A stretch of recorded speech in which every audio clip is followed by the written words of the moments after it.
बातमी बदलत्या महाराष्ट्राची, बातमी राजकीय वर्तुळातली, बातमी आठवणीतली, बातमी मंत्रालयातली, बातमी वारकऱ्यांची आणि बातमी आपल्या महाराष्ट्राची.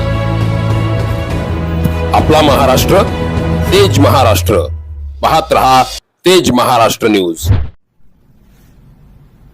सर्व महापुरुषांच्या विचारांना प्रथम या ठिकाणी अभिवादन करतो.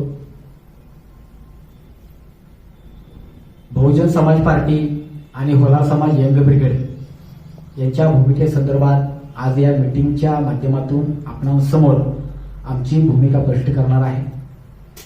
मागच्या 2-3 दिवसापूर्वी संतोष हेगडे यांनी भाजपमध्ये प्रवेश केला, भाजपला पाठिंबा दिला, अशा सोशल मीडियावरती काही बातम्या चालू आहेत. या ठिकाणी फोटो आलेले आहेत. तर सर्वप्रथम म्हणजे बहुजन समाज पार्टी आणि होलार समाज यंग ब्रिगेड हे दोन विषय वेगवेगळे आहेत. होलार समाजाचे अनेक वर्षापासून वर्षानुवर्ष अनेक प्रश्न प्रलंबित आहेत आणि ते प्रश्न सोडवण्यासाठी वेगवेगळ्या राजकीय पक्षाच्या माध्यमातून त्यांच्याकडे निवेदनाद्वारे वेगवेगळ्या संघटना आमच्या त्या ठिकाणी पाठपुरावा करत असतात आणि या राजकीय पक्षांनी आमची दखल घेऊन समाजाचा प्रश्न कुठेतरी सोडवावा ह्या भूमिका संघटना त्या ठिकाणी मांडत असतात. आणि त्याच पद्धतीने होलार समाज यंग ब्रिगेडच्या माध्यमातून सर्व कार्यकर्ते, ज्येष्ठ कार्यकर्ते, त्याचबरोबर ज्येष्ठ पदाधिकारी यांच्या माध्यमातून आमदार साहेब गोपीचंद पडळकर यांच्याकडे प्रश्न मांडण्यासाठी आमचे काही बांधव इच्छुक झाले आणि ते म्हणून आपले प्रश्न त्या ठिकाणी मांडूया आणि आपलं मत त्या ठिकाणी व्यक्त करूया, बघूया काय होते. मी म्हटलं ठीक आहे, काय अडचण नाही, समाजाच्या वतीने मी तयार आहे, बघूया काय मांडते. आणि जर समाजाच्या वतीने तो जर प्रश्न निघत असेल तर त्या ठिकाणी होलार समाजाचा आपला पाठिंबा देवे. अशा संदर्भात आमच्या समाजामध्ये आम्ही चर्चा केलेली होती, मिटिंगा झालेल्या होत्या आणि त्याच्या संदर्भात निंबोडे गावामध्ये त्या ठिकाणी आमचे मित्र विक्रम देवडकर असतील, आकाश भिसे असतील, देवडकर त्या मित्रांचा त्या ठिकाणी वाढदिवस होता आणि आकाश भिसे आम्हाला क्लासमेटच आहे आणि चर्चा करण्यासाठी आम्ही त्या ठिकाणी गेलतो. परंतु त्या ठिकाणी कार्यक्रम चालू होता आणि कार्यक्रमामध्ये आमचा त्या ठिकाणी सत्कार केला आणि सत्कार करताना काय त्यांचे बीजेपीचे मोपलेर आमच्या गळ्यामध्ये घातले तर काय आम्ही काय घातले म्हणून काय थोडीच त्यांची झालं. परंतु विषय होता आमच्या चर्चेचा, ते म्हणजे आपण चर्चा करूया. परंतु तिथे आमदार साहेबांसोबत होलार समाजाच्या प्रश्नासंदर्भात चर्चा झालेली नाही आणि त्यामुळे पाठिंब्याचा प्रश्नच येत नाही. आम्ही कुठेही लेखी स्वरूपात कुठेही पाठिंबा दिलेला नाही, अजून जाहीर केलेला नाही होलार समाज यंग ब्रिगेडचा. आणि बहुजन समाज पार्टीचा विषय राहिला तर बहुजन समाज पार्टीने अधिकृत आपल्या विठलापूर गणामध्ये उमेदवार दिलेला आहे. माननीय देवानंद जावेद साहेब यांची मुलगी कोमल जावेद हे या ठिकाणी ते उमेदवार आहेत आणि आम्ही त्यांचा प्रचार करतोय. सर्वात महत्वाची गोष्ट म्हणजे अशी आहे की आज तागायत आम्ही होलार समाज यंग ब्रिगेडच्या माध्यमातून कोणालाही पाठिंबा दिला नाही, हे आपल्या समोर आज मी या ठिकाणी जाहीर करत आहे. त्या संदर्भात आमचे विचार विनिमय चर्चा चालू आहे, ते पुढे बघू. परंतु सध्या आटपाडी तालुक्यामध्ये जातीचं राजकारण चालू आहे असं मला वाटतं. काही 2-4 दिवसापूर्वी जर आपण पाहिलं तर ओबीसी, मराठा, कुणबी असा वाद चालू आहे.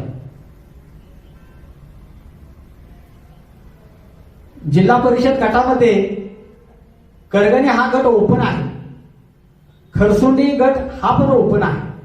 पण त्या ठिकाणी जे राजकीय पक्षांनी दिलेले उमेदवार आहे ते उमेदवार ओबीसी समाजाचे आहे. त्या ठिकाणी ओपन उमेदवारच नाही. त्याचबरोबर जर आपण बघितलं तर निंबवडे गण आहे, निंबवडे गण सुद्धा त्या ठिकाणी उमेदवार जे राजकीय पक्षांनी दिले ते सुद्धा ओबीसीचेच आहे. तुम्ही बघा, मी आता नाव कोणाचं घेत नाही पण मी तुम्हाला सांगतोय की ओबीसीचेच आहे. निंबोडे गट आहे, ओपन महिला आहे आणि त्या ठिकाणी जे उमेदवार दिले दोन्हीकडून ते सुद्धा ओबीसी समाजाचेच आहेत. त्याचबरोबर गर्णिकी आहे, मेलकरजी आहे. या ठिकाणी जे उमेदवार दिलेले आहेत ते उमेदवार हे ओबीसीचेच आहेत. मराठा समाजाचे उमेदवार कुठे आहेत असा पण एक प्रश्न त्या ठिकाणी निर्माण होतो. आता राहिला विषय दिगंजीचा. आता त्या दिगंजी गटामध्ये अध्यक्ष तानाजीराव पाटील यांचे चिरंजीव त्या ठिकाणी कुणबीचा दाखला जोडून त्या ठिकाणी ते उभे राहिलेले आहेत. आणि याच्या संदर्भात भाजपाचे नेते अमरसिंह देशमुख साहेब यांनी कुणबीच्या संदर्भात ओबीसी आरक्षणाच्या संदर्भात त्या ठिकाणी प्रश्न उपस्थित केलेला आहे. पण आम्ही या ठिकाणी म्हणतो की आमच्या विठलापूर गणामध्ये एकच एससीची जागा आहे. मग बाकीच्या ठिकाणी आमच्या मागासवर्गीय समाजाला तुमच्या पक्षाच्या माध्यमातून ओपन जागेमध्ये तुम्ही आम्हाला संधी का देत नाही हा पण एक प्रश्न आहे. मग ज्या त्या जातीचं म्हणताय तुम्ही आरक्षण आहे तर मग ओपन जागेमध्ये ओबीसीचे उमेदवार कसे काय हा पण एक प्रश्न आहे.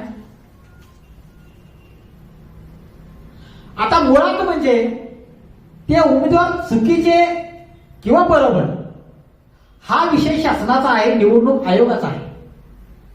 चुकीचे असेल तर निवडणूक आयोग त्यांच्यावरती ऍक्शन घेईल. परंतु विकासाचे मुद्दे सोडून जातीचं राजकारण या आटपाडी तालुक्यामध्ये शिजत आहे.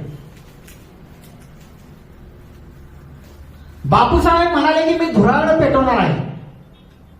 धुराळं पेटलं का मला सांगा. बापूसाहेबांचं काम कसं आहे, झापूक झपूक. प्रत्येक निवडणूक आली का झापूक झपूक. ह्याचा आता पत्ता कोणीकडे असतो काही लोकांना कळत नाही. हे नेमकं डोकं खाजवून नेमकं कोणाकडे चालले असतात, त्यांच्या डोक्यात काय चाललंय हेच जनतेला कळत नाही. त्यांच्या डोक्यात भिकून आले का वाद आले त्याने एकदा तपसून बघावं. धुराणाचं काय झालं, कारखाना कधी चालू होणार आहे, लोकांना रोजगार कधी भेटणार आहे, ते प्रश्न आटपाडी तालुक्यासाठी महत्वाचे आहेत. तुमचं सगळं मिटलं, सगळं झालं, परंतु जनतेचे प्रश्न कधी मिटणार आहेत. तुम्ही जर अशा प्रकारे जातीचं राजकारण करत असाल आणि विकासाचे मुद्दे मुद्दामन मागे ठेवत असाल तर हे तुम्हाला शोभत नाही. आपण जर पाहिलं तर त्या जागवार सिटीत काय झालं, काय झालं मला सांगा. त्या प्लॉटिंगचा विषय काय झाला. त्यांच्या कॉलेजमध्ये जे शिक्षकांकडून जे पगारातून पैसे वसूल करण्याचं जे काय कारस्थान चालू आहे त्याचं काय झालं. अनेक प्रश्न आहेत. तुम्ही म्हणता की भाजप आल्यापासून सगळा विकास चाललाय. भाजप 2014 पासून केंद्रामध्ये त्या ठिकाणी स्थापन झालं त्यांचं सरकार. तुमचा जो कारखाना आहे तुम्ही म्हणता माझ्या बापानं स्थापन केला. ठीक आहे, काय अडचण नाही, त्यांच्याबद्दल आम्हाला आदर आहे. मार्केट कमिटी आहे, कॉलेज आहे, शाळा आहे, त्या सुतगिरण आहे. मग हे काय भाजपच्या काळात स्थापन झालं का. बापूसाहेबांनी सांगावं ना. तुम्ही म्हणता वसंतदादांनी काहीच केलं नाही. मग हे कुणाच्या काळात झालं. वसंतदादा कुठल्या सरकारमध्ये होते.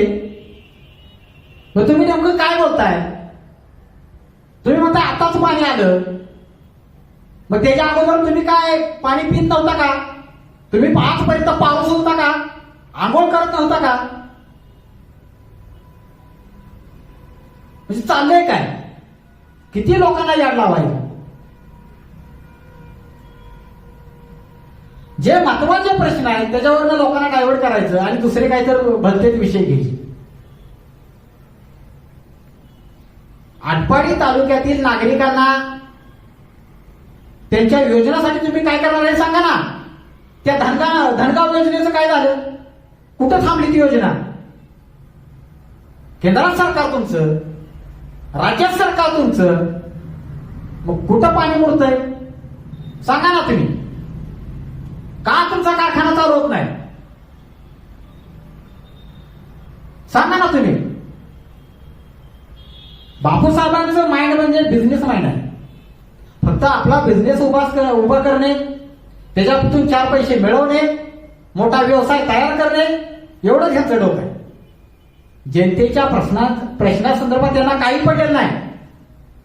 कुणाच्या सुखात कुणाच्या दुःखात हे कधी दिसलेत का? कुणाच्या मातीला कधी दिसलेत का? सांगावं बापूसाहेबांनी. काय तुमच्या भूमिका आम्हाला सांगा ना. तुमची भूमिका काय आहे? 2014च्या आधी जर कारखाना असेल, सुतगिरण असेल, तुमचं कॉलेज असेल, मार्केट कमिटी असेल, मग आता 2014 नंतर तुमच्याकडे काय ते मला सांगा. काय आहे तुमच्या पदरात? तालुक्याला तुम्ही काय देणार आहे ते मला सांगा ना. किती दिवस याड लावायचं लोकांना?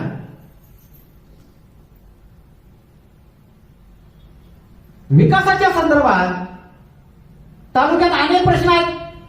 लोकांना रोजगार नाही. तुमचे कायम त्या ठिकाणी कारखाना चालू होत होता मध्ये तुम्ही आडफाटे टाकता. कुणाकडे कारखाना गेला, कुणा मलाच कारखाना पाहिजे. कारखाना सभासदांचा आहे. त्या कारखान्यामध्ये शेतकऱ्यांची बिलं अडकले, ऊसाची बिलं आहेत, सभासदांचे पैसे आहेत, कामगारांचा पगार थकलेला आहे. मग हे पैसे कोण देणार? जे तालुक्यातले गोरगरीब कष्टकरी कामगार मजूर वर्ग त्या ठिकाणी काम करत होते, त्या कुटुंबाचं काय? ते वाऱ्यावरती आला. त्याचे अनेक वर्षानुवर्षाचे पगार थकलेले आहेत. ते पगार कोण देणार? काय करणार त्याचं सांगा ना तुम्ही. मग तुमचं त्या राज्यामध्ये देशामध्ये सरकार असणं आम्हाला काय फायदा आहे? काय त्या आटपाडी तालुक्यातल्या जनतेला फायदा तुमचा? काय करायचं तुमचं सरकार? गल्लीपासून दिल्लीपर्यंत आम्हाला सरकार पाहिजे. कशासाठी पाहिजे तुम्हाला? काय तुमचा उद्देश काय नेमका? तुमचा जो काही निधी आहे, तुमचं भाजप सरकार आहे. तुम्हाला जे काय करायचं तुम्ही करू शकता. मग तालुक्यासाठी तुम्ही का करत नाही? त्यामुळे जे काही या आटपाडी तालुक्यामध्ये जातीचं राजकारण चाललेलं आहे चुकीचं आहे. जे विकासाचे मुद्दे आहेत त्या विकासाच्या मुद्द्यावरती बोला, लोकांच्या समस्यावरती बोला. तुम्ही जो उमेदवार दिलेला आहे तो कुठे काय आहे? सामाजिक कार्यकर्ता आहे, समाजसेवक आहे, लोकांची कधी त्यांनी 4 कामं केले, साधं रेशन कार्ड काढून दिले मुलांनी. तो उमेदवार कधी असतो का घरी? काय म्हणून उमेदवार दिला तुम्ही? पैसे आहेत म्हणून? सोना चांदीचं दुकान आहे म्हणून? सोन्याचा व्यवसाय आहे म्हणून? करोडपती आहे म्हणून? काय म्हणून उमेदवार दिला तुम्ही? मग या राजकारणामध्ये धनदांडकी माणसं आणून तुम्ही गरिबांचं शोषण करत आहात का? जो खरंच काम करतोय त्याच्यावरती त्याला तुम्ही का तिकीट देत नाही? आता त्या ठिकाणी आपण प्रणव गुरु बघितले असतील, त्या ठिकाणी आबा पुजारी असतील. मग ते पक्षाचे एकनिष्ठ राहून त्याला तुम्ही का उमेदवार देत नाही? का गरीब आहेत म्हणून? पैसे नाहीत म्हणून? मग पैशाचं राजकारण खेळताय का तुम्ही? आता कुठे काय विकास करणार आहे? काय करणार आहे? पैसा आहे म्हणून? निवडणूक आहे पैशासाठी असतात का? लोकांचे प्रश्न सोडवण्यासाठी असतात. त्याला पैसा काय करायचा? 2 नंबरचा कुठनं तर तो पैसा आणणार आणि पैसा आहे म्हणून तिथं माज करणार. काम काय मला सांगा? काम काय? त्यामुळे अशा प्रकारे जे काय बापूसाहेबांचं जे काय राजकारण चाललेलं आहे ते चुकीच्या पद्धतीने आहे. बापूसाहेब म्हणजे ढाकूसाहेब आहेत, एक नंबर ढाकू आहे. लोकांना फक्त याड लावायचं आणि बद्दलच काहीतरी बोलायचं. निवडणुका झाल्या का घरात बाहेर पडायचं नाही. लोकांचे प्रश्न कोण सोडवणार? तहसील कार्यालय असेल, पोलीस स्टेशन असेल, लोकांच्या अनेक अडचणी असतात.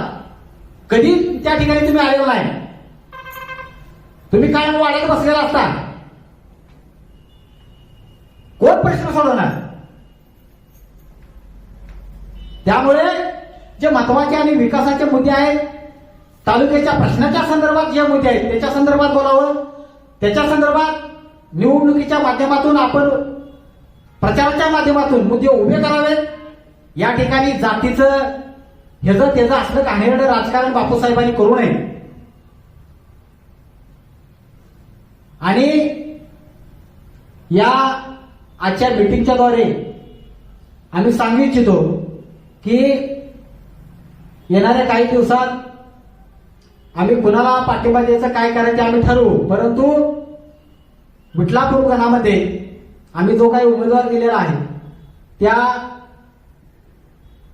उमेदवाराच्या प्रचारासाठी जे काय आमचं काम चाललेलं आहे ते आम्ही आमचं काम करू. आणि होलार समाजाचे जे काही प्रश्न आहेत त्या प्रश्नाच्या संदर्भात जिथं आम्हाला वरच्या लेवलला चर्चेसाठी बसावं लागेल, उठावं लागेल, तिथं आम्ही चर्चा करू. समाजाचे जर प्रश्न सुटत असतील तर त्या ठिकाणी 100% आम्ही त्याचा विचार करू. असं याच्या मीटिंगच्या द्वारे आम्ही या ठिकाणी सांगत आहे. आणि सगळ्यांना या ठिकाणी आपण या मीटिंगच्या द्वारे जो काय आपला हा निर्णय आहे तो निर्णय आपण सर्वांनी एकत्र बसून तो निर्णय घ्यायचा आहे. आणि या निर्णयाला आपण ठामपणे आपण एक संगतीने उभा राहायचा आहे. एवढे या ठिकाणी बोलतो आणि थांबतो. जय भीम, जय भारत.